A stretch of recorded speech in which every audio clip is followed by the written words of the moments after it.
আসসালামু আলাইকুম সবাইকে। কুহেলিকার গল্পে আপনাদের সবাইকে স্বাগতম। ওই দিন সকালবেলা উঠে দেখি আকাশ পুরো অন্ধকার, মনে হচ্ছিল এই বুঝি আকাশ ভেঙে বৃষ্টি পড়বে। এই তো দেখতে দেখতে প্রচণ্ড বৃষ্টি শুরু হয়ে যায়। সকাল বাজে তখন 6:30, আমার এক্সাম ছিল 9টার দিকে। তো যেহেতু সেমিস্টার ফাইনাল এক্সাম ছিল, তো মিস করার কোনো পসিবিলিটি ছিল না। তো ভাবছিলাম যে কিভাবে কি করব, বুঝতে পারছিলাম না। এত ঝড় তুফানের মধ্যে যাওয়াও পসিবল না। তো ভাগ্যিস ওই দিন আমার হাজব্যান্ড বাসায় ছিল। ও বলল যে ও আমাকে নিয়ে যাবে এই ঝড় তুফানের মধ্যেই। তো এই যে দেখতে দেখতে ভার্সিটিতে চলে আসলাম, তখন বৃষ্টিটা কিছুটা একটু কমেছে।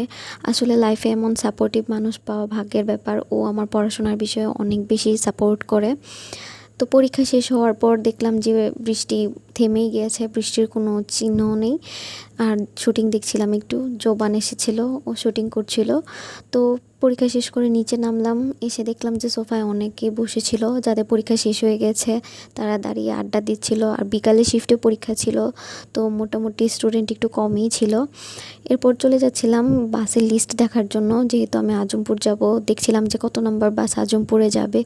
লিস্ট চেক করার পর তাড়াহুড়ো করে বাসের দিকে যাচ্ছিলাম, কারণ বাস ছাড়া প্রায় সময় হয়ে গিয়েছে। আমি আজকে একটু লেট করে ফেলেছি।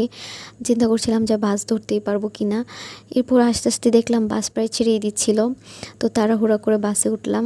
এই যে বাস প্রায় ছেড়ে দিয়েছে। আকাশের অবস্থা দেখে মনে হচ্ছিল যে সকালে বৃষ্টিই হয়নি, এত রোদ ছিল।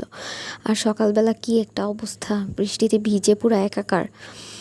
কিন্তু বাস ছেড়ে দিয়েছে, ফাইনালি বাসায় যাওয়ার পালা। সকালে এত বেশি হ্যাসেল হয়েছে বলে বোঝাতে পারবো না। বৃষ্টির মধ্যে ভিজে, তারপর 3 ঘন্টা এক্সাম দেওয়া, উফ, পুরাই একটা খারাপ অবস্থা ছিল ওই দিন।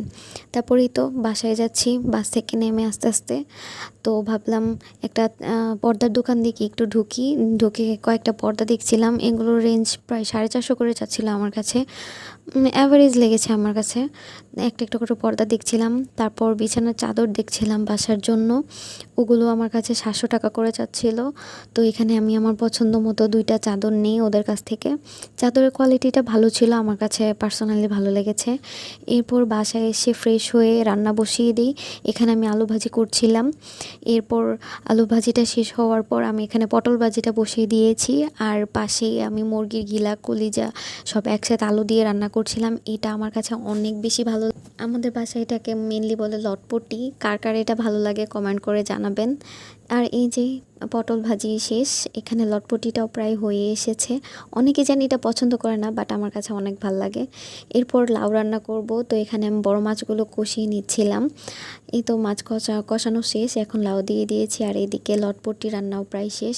দেখতে ভাল লাগছিল, কালারটা অনেক সুন্দর এসেছিল তরকারির, পুরো লাল লাল হয়েছিল। খেতেও অনেক বেশি মজা হয়েছিল। তারপর এই তো বিছানাটিও ঝাড়ু দিয়ে নিয়েছিলাম, ঘরটা একটু গুছিয়ে নিচ্ছিলাম, কারণ সকাল সকাল যেহেতু বের হয়ে গিয়েছিলাম, ভালোভাবে পরিষ্কার করা হয়নি।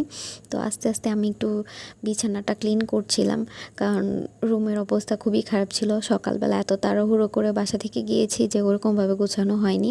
তারপর আমার টেবিলের অবস্থাও খারাপ, বই খাতা একবার এলোমেলো। এক্সাম হলে যা হয় আর কি, পুরো মাথা খারাপ অবস্থা, সব এলোমেলো করেই রেখে চলে গিয়েছিলাম। এরপর গোসল টোসল করে ফ্রেশ হয়ে বিকালবেলা একটু ছাদে আসলাম, গাছগুলোকে দেখছিলাম। কিছু ফুল ফুটেছে সুন্দর, ভালোই লাগছিল দেখছিলাম। ধন্যবাদ সবাইকে আমার ব্লগটি দেখার জন্য। আর অবশ্যই আমার পেজটি লাইক ফলো দিয়ে আমার পাশে থাকবেন। আল্লাহ হাফেজ।